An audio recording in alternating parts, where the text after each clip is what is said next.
This week on the Digital Coffee, Instagram are working on a caption sticker, so you'll be able to caption your Instagram story videos.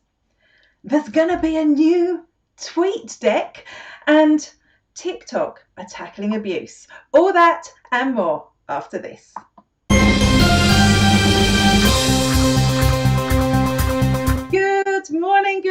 Good morning, and welcome to the Digital Coffee. Oh, my mug was all the way down there. This is your weekly dose of digital marketing and social media news for small business, and my name is Amanda Webb. Why am I grabbing this mug? I am grabbing this mug because, for those of you who don't know, and for those of you who are watching on Facebook, if you comment on this post, you will get a copy of the Digital Coffee newspaper straight into your Messenger inbox. So I have a question of the week, which some of you have been answering already, so I'll come back to that. What would you like an edit button on Twitter? I know it's a controversial topic, and as usual, I do have a news story related to this. If you don't have an opinion on that, tell me what's in your mug. Mine is completely empty because, as you know, it's not my coffee time until I finish this show. So you can say that, or you can just say hello. Good morning to Ian, who I was just chatting to before the show. Great to see you here, Ian. And let's look back at your comments so far. Lee is drinking coffee, as is her favourite. I know there's a shocking thing coming up from Barbara, I have to say. Ginny says yes, please, to the edit button. Yeah, I totally love that. Barbara, and this is shocking, Barbara, gave up coffee. Is that for Lent, Barbara? Please tell me it's just for Lent. Imagine giving up coffee. I find that tough. Sylvie, who's drinking coffee as well. Now, Lee, this is my problem on Twitter as well. An edit tweet button would be great if it corrects it so you can correct your dumb spelling mistakes. And that's my problem, because I am actually really bad at typing on my phone. And I know I'm really bad at typing on my phone. Does that stop me typing on my phone? No, which means I am constantly posting gobbledygook on social media, and on other channels I can go back and edit, but not on Twitter. I do have an opinion about whether we should edit tweets or not, but we'll come to that later. Sylvia doesn't even use Twitter. She'd like an edit tweet button. Yes, Michelle. Michelle would like an edit tweet button as well on all platforms. Ginny says yes. Okay. Nobody's saying no then. There's nobody saying no. Yes, Ian, I think I'd love a Twitter edit button, but you're right, I don't think there should be, and you have given up coffee too. I'm so sad. I'm so sad for you and Barbara, but there you go. There's other pleasures in life. Aha, now, Ian, you are preempting my story, which is the last story of the day, so hang around to watch that if you can. Good morning to Deirdre, who is loyally watching on YouTube. Do shout out if you're watching on YouTube. I know there's been a few people visiting and watching on YouTube. Thank you for joining me, Deirdre. Good morning. Deirdre? Yes, Deirdre. Let's get on with the news. Hi, I'm Catherine Mason, and you're watching Digital Coffee with Amanda Webb. Captioning videos is so important, particularly these days, because of the accessibility factor. We know that when we put captions, and I never know if the Facebook captions are working, but hopefully they are today. You will be able to view captions that Facebook is trying to interpret what I say, and that's taught me to speak a lot slower. But captions are so important because without them, people who cannot hear you, people with hearing difficulties, cannot know what you're saying. So they're really important from that point of view.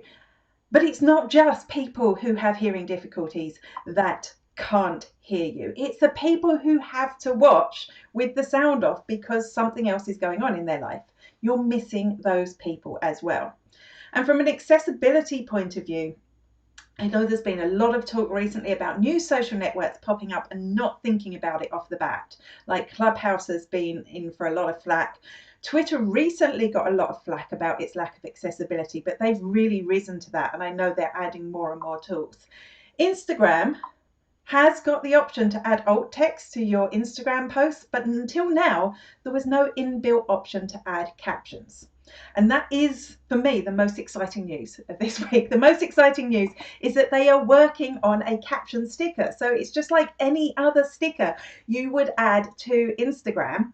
And when you put it on, it will transcribe what you're saying. You'll be able to choose your text effect, and it looks like you're going to be able to edit as well. So if you did speak really fast and it misheard you, you will be able to change that.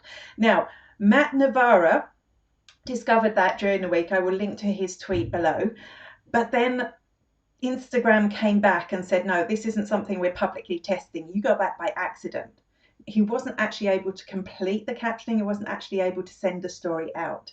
But I am so delighted. I think for me, this is very exciting news that they've added this function in. It's just going to make it so much easier, because before, if you were really vigilant, and I'm sadly not really vigilant, you would have created the story somewhere else and then you would have had to upload it. Judy says the captions aren't working now, and she's on Facebook, and Barbara says the captions are working. So I don't know what's going on there.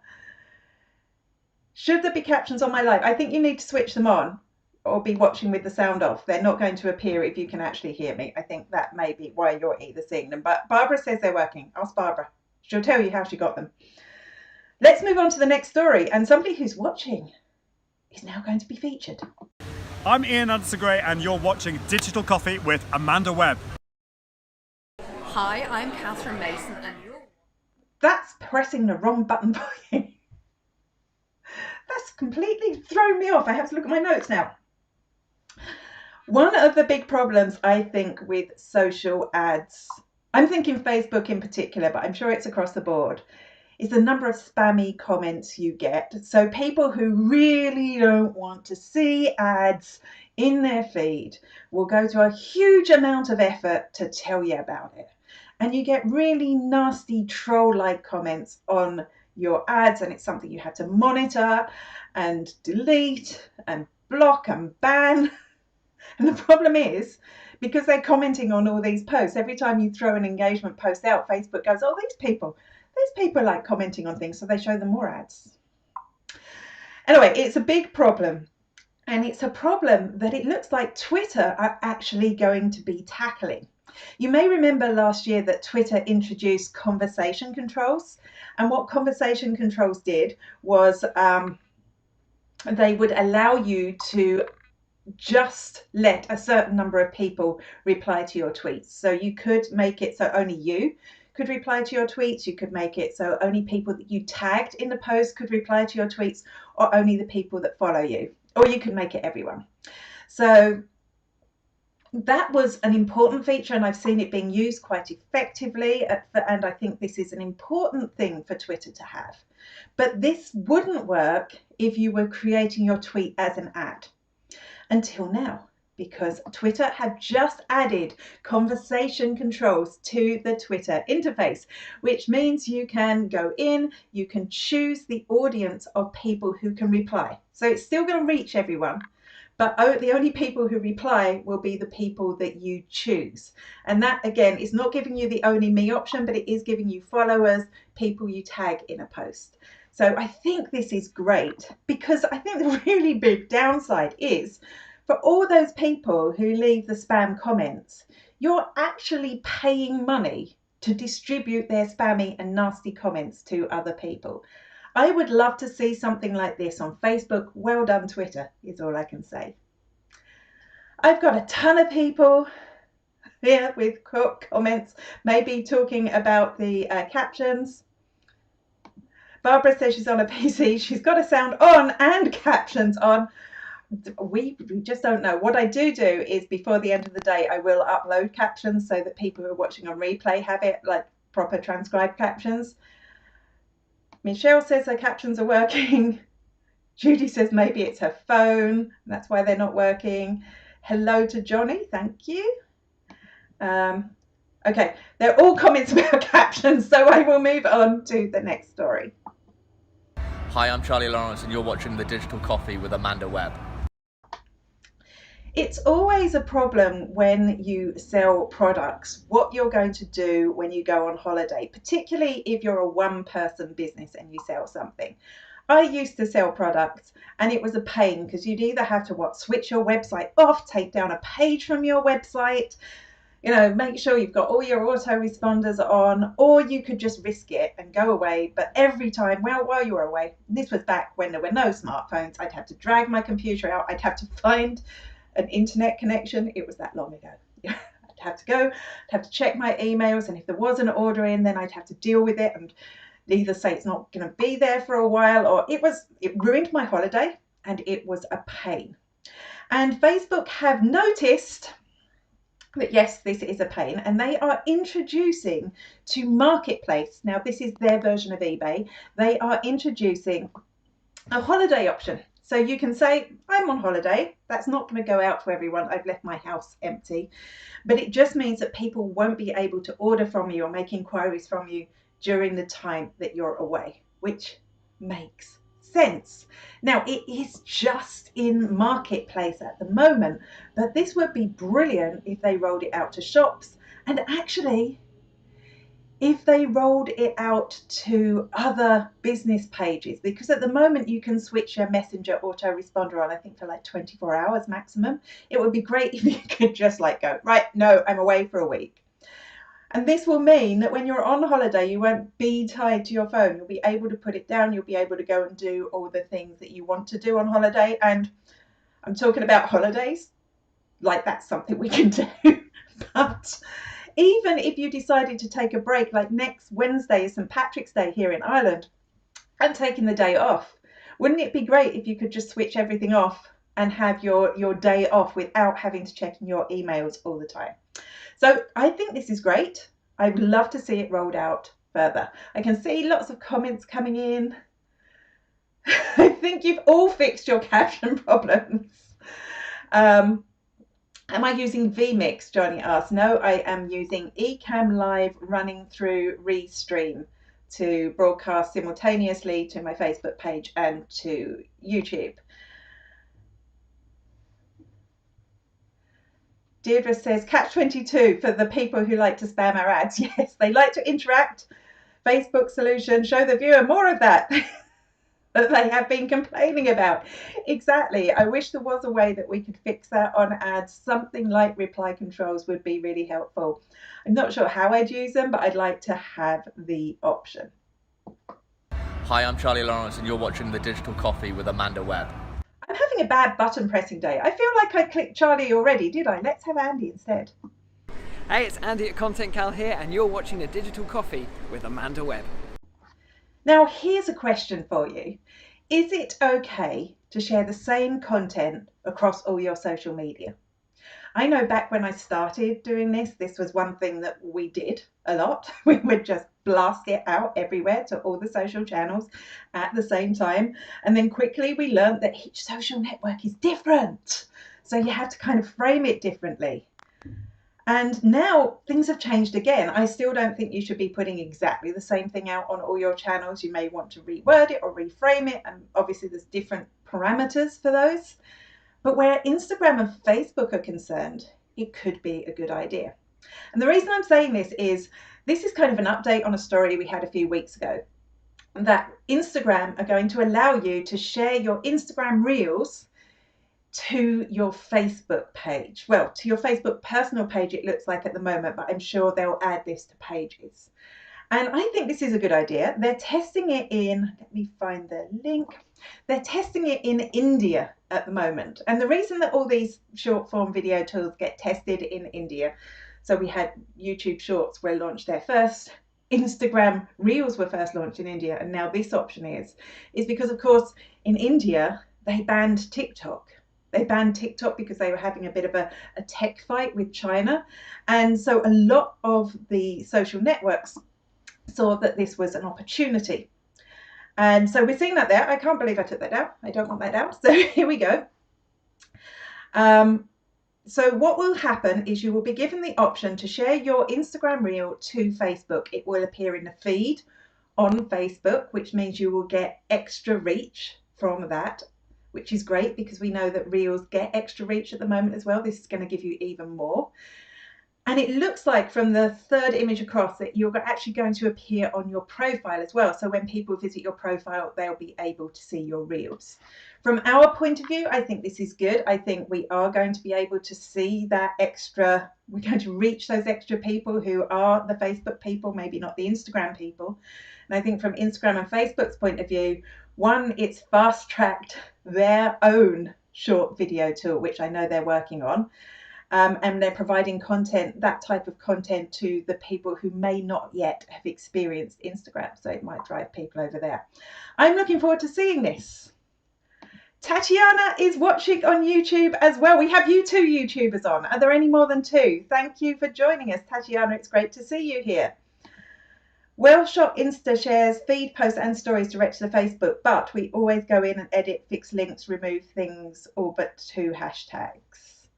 Yeah, and you know, I think we have learned that sharing our stories from Instagram to Facebook has worked really well. It is just, I mean, it's not a massive amount of extra views we get, but we do get extra views too. So in some cases, I'm going to say it's absolutely fine to share your content across the board.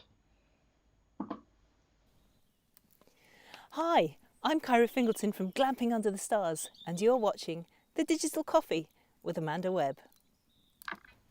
I know there's a lot of social media managers out there watching this show.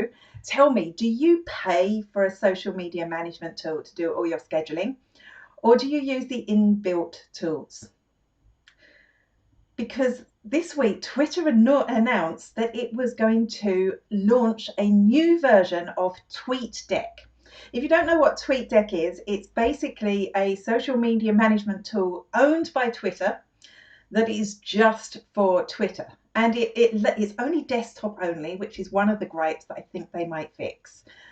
But what it does is it lays out your Twitter account in different columns. So you'll have a column with your tweets in, you'll have a column with the people you follow. You can add in your direct messages, any lists that you follow. So it's a really easy way to manage your account. You can also add additional admins in. So it's really good if you have multiple people on as an admin on one account. It's very similar to the likes of Hootsuite. I remember when I started looking at Hootsuite, it looked exactly the same as TweetDeck, but it only does Twitter. That's all it does. I think it's a great tool. I know a lot of people who swear by it. You can also schedule from there. They also try out new features there as well. But I think the fact that you can't use it on mobile is a downside. And the other thing is, it looks almost exactly the same as it did 11 years ago when they bought it. So they bought it from TweetDeck, was an independent thing, and they bought it. It's like it's maybe a little bit shinier, but it looks almost exactly the same. So it's interesting to see that Twitter are looking at updating this tool. The downside is there are rumors out there, because we know that Twitter are working on different ways to monetize. Like last week we looked at super follows. And one of the ways they're suggesting they might monetize is charging for TweetDeck. But that's why I'm wondering, if you were a social media manager, would you pay for TweetDeck when you could go and get another solution like Agorapulse or Hootsuite or Content Cow or any of those others that you could manage all your platforms from? I'm really interested to see this new tool, but I'm also really interested to see if people will pay for it. I can see there's a few comments. New version of TweetDeck, delighted they're not just keeping it live but developing it. You swear by it. So for you, Deirdre, let's hope they're not going to charge for it. I've never used a scheduler apart from each platform's own. I've always thought it was negative to use a third-party app. That's a rumor. That's a rumor. There have been studies done to show that there is absolutely no difference for reach coming from third-party apps than there is from posting organically or posting within the Facebook schedulers. So it was a rumor that was out there. I don't know if it was ever true, and the opinion has changed, but there have been a lot of studies that are completely often updated on that. One of the reasons we think that people sometimes think that that's the case is when you're using a third-party tool, One of the advantages is you're not going to Facebook, you're not going to Twitter to schedule, you're not wasting your time, but also you're not in the moment, so your content may not be so good. TweetDeck is great if you're involved in a Twitter hour. Yeah, for Twitter chats, it is really handy because you can have all your tabs open in one screen. So I'm not using TweetDeck at the moment, and I'd have to have, if I'm doing a Twitter chat, which I try to avoid because I'm not very good. If I'm doing a Twitter chat, I'll always have my profile open so that I can reply to my own tweets. Then I'll have another tab open on Chrome with the hashtag one with the person who's running it. It's one of those things that is difficult to manage. And you're right, I think TweetDeck is probably the best tool for managing Twitter hours and Twitter chats. Lee is saying urban myth. You know, smart people said it. Like I think Murray Smith said it, but the real studies have gone in there now and done in-depth analysis. So, you know, there's nothing wrong with thinking it. Everyone does. Good morning to Kate. Great to see you here, Kate. You're going to get your digital coffee newspaper now. Okay. Who didn't I press yet? I'm having one of those button pressy mornings. Hello, this is Rob Charles, the voice of Mike on Forever FM on Peter Kay's Car Share. BAFTA award winning, I've got to say, but I've not seen the BAFTA yet. Anyway, you're watching The Digital Coffee with Amanda Webb. Enjoy. I'm on tea. Shh. I think the biggest problem facing social networks right now is the harassment issue. You know, Twitter have had to deal with this for years, and as we've seen over the last few months, they really started bringing in new tools to stop it being this toxic space. And we saw the Twitter controls today. Instagram have done an awful lot, you know, starting with filters that you could block particular words and emojis, down to prompting people when they're about to post something that looks like it might be a bit abusive to ask them, do they really want to post that? And for once, it's TikTok that is doing the stealing. TikTok is stealing features that are working to stop harassment on other social networks and introducing them to TikTok. So the first thing they have introduced is a spam filter, which you can go and switch on. So you can filter all comments, you can filter specific words, you can filter just things that the algorithm pulls out as being spammy comments.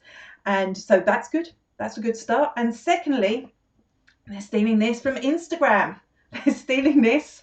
They are stealing that when you're about to leave a comment that they have identified that might be a bit abusive, they're saying, do you really want to post this? And I think this works really well because, number one, believe it or not, people don't know that they are being a bully. Now, the number of times I've seen Twitter accounts, for example, in their profile, they put called a bully by blah, blah, blah, but I'm not. When it's quite clear to anyone that looks, they are a bully. You know, they just don't see it. They don't know it. So maybe by prompting them, and if they prompted over and over again, they see that maybe their comments aren't helpful. And secondly, if you're writing a comment in the heat of the moment, it just gives you a second or two to think, you know, do I really want to post this? Do I want to get myself into this before you post it? I think this is great. I'm happy to see that they are bringing in these tools. And I do think it's a problem that all the social networks really need to work hard on tackling into the future if they're going to feel like safe spaces that we want to engage in. Amen. Harassment and misinformation, yeah, they're the big problems. I would have got it from Murray Smith when I was in our old paid membership. Still not sure if I will use a scheduler. I like being in the moment, apart from my daily challenge posts. Yeah, you know, I think there's an argument for both. I think some posts need to be scheduled and some posts need to be live. You don't need to use a scheduler, particularly if you're just one business. You don't necessarily need to pay for a tool because they all do have their inbuilt scheduling tools. I think, though, if you're a social media manager for multiple businesses, it just makes your life so much easier. It makes the work so much easier because imagine having to log into multiple different accounts and do all your scheduling from there. Catherine says, that's great. I really struggle with negativity on Twitter in particular. It can be so toxic. You know, I think there's a way of talking on Twitter that has developed over a number of years that can it can seem really negative, and they've got a big job to do to tackle that. In general, I don't find Twitter a toxic space, but I know, a couple of times over the 11 or 12 years that I've been using it, I have been harassed, but it's been really rare. It's been really rare. And I'm just like, I'm not putting up with that. I'm just going to block people, or hide them or mute them. So I think, they are working on this. It's just going to be a whole change of culture in the way that Twitter works, I think. And actually all social networks, particularly new ones, need to think about this now when they start their social networks, because it's becoming such a big problem. One more story, and it's all about that Twitter edit button. What am I going to say? Hi, I'm Lee from Wellshot, and you're watching The Digital Coffee with Amanda Webb. Cheers. If you have ever sent a tweet and then gone, there's a massive typo in that, it makes no sense, I typed something wrong. Anyone there? Me 100%. This happens to all the time, because like I said, I can't type on my phone, but for some reason I still try and type on my phone. And even though I think I've read it, it goes out wrong. And then if you've posted that, you've got a couple of options. One, you just leave it there. Or two, you go and quickly go into Twitter and find it and try and delete it before anyone's seen it. Well, there seems to be a new tool that Twitter is working on that will make this a lot easier. It isn't an edit button. It isn't. But I think it's as close as we're ever going to get. And this was discovered by reverse engineer Jane Munchen Wong. And this is it. It's a Twitter undo button. Now, I'm not sure if you're actually going to be able to see the tweet while it does this work, but it's going to give you a 5-second timer after you've sent the tweet to undo it. So if you suddenly see there is a big typo there, within that 5 seconds, you will be able to undo it and it will be taken out of the feed, which I think is fabulous. This is also good, of course, if in the heat of the moment you have tweeted something that maybe you shouldn't have done, or maybe you've tweeted it to the wrong account. All of those reasons, I think this is fabulous. Jack Dorsey from Twitter has repeatedly said he's not going to add a Twitter edit button. And I think that's good, because I think, imagine Donald Trump could go back and edit all his tweets. It's changing history. I think for a social network that at the moment relies so much for news, I think that we have to have those tweets there as a record of what people have said. And of course, there could be threads. Attached to that tweet, replying to the original tweet, and the context of the original tweet could have been changed. So I understand why they don't have it.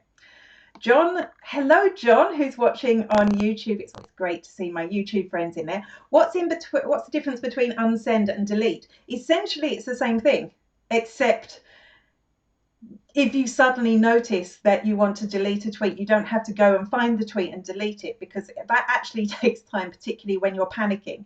With this, you have those 5 seconds where you can just click the button and it's gone. And the other thing is, it just goes back to the tweet, so you will actually be able to edit it. You'll be able to edit the tweet and post it out again. It's not going to delete it completely, and you'll have to type. That's the other thing, isn't it? You spent ages typing it in the first place, and then you've deleted it and you had to go and start again.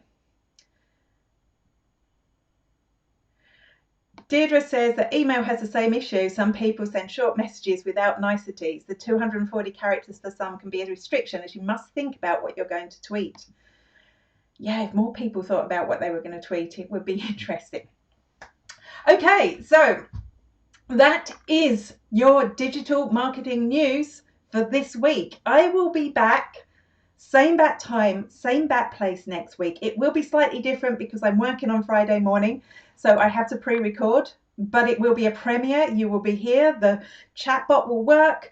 As soon as I finish teaching or when I'm on my break, I'll come in and reply to your comments. So don't forget, set your timers or your calendars or your diaries or whatever it is, 9:30 a.m. next Friday morning. I will see you then. Bye-bye.